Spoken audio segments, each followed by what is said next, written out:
แบกแล้วสิเอาลูก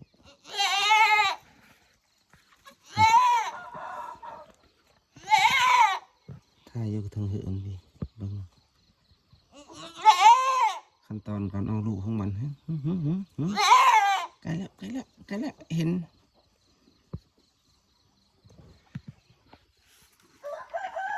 มันคือออกทางโหว่ะคือมันออกทางตีอินเลยไปดึงมันไปดึงโอ้ไปใกล้แล้วออกแล้วไข่แต่แบะแต่มันซอยเนาะซอยกันได้แม่ตัวใหญ่สวยมันซอยกันกำลังใจจะหัวมันยังไฮป่วยเนาะหัวยังไฮป่วยนะกำลังใจดีเลยลูกอะไรได้ได้ฮะถ่ายเบิ่งเด้อเบิ่งเสียงสูงๆเบิ่งได้สูงเบิ่งลุ้นว่าจะมีตะโตมันออกมาพร้อมกันบ่ลืมมันออกมันก็เลยออกน้ำหลัง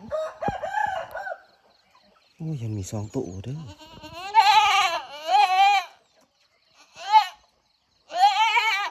เ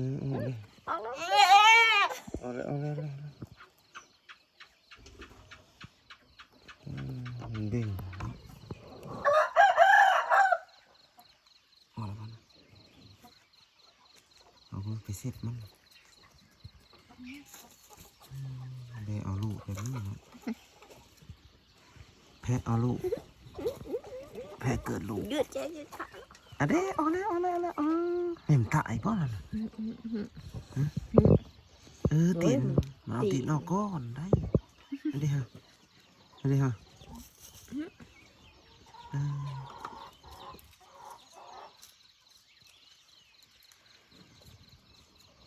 หมดแล้วเซเบ3ตัวได้มาอันยังอี2ตัวอยู่กันนี่ต่อไปหลายต่อไปมันตัวผู้เดี๋ยวมันเลยลูกมันเนื้อตายลูก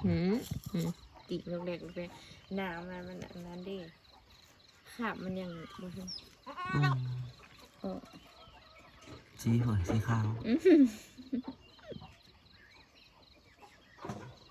โอ้ยสิวตาสั่นได้เลย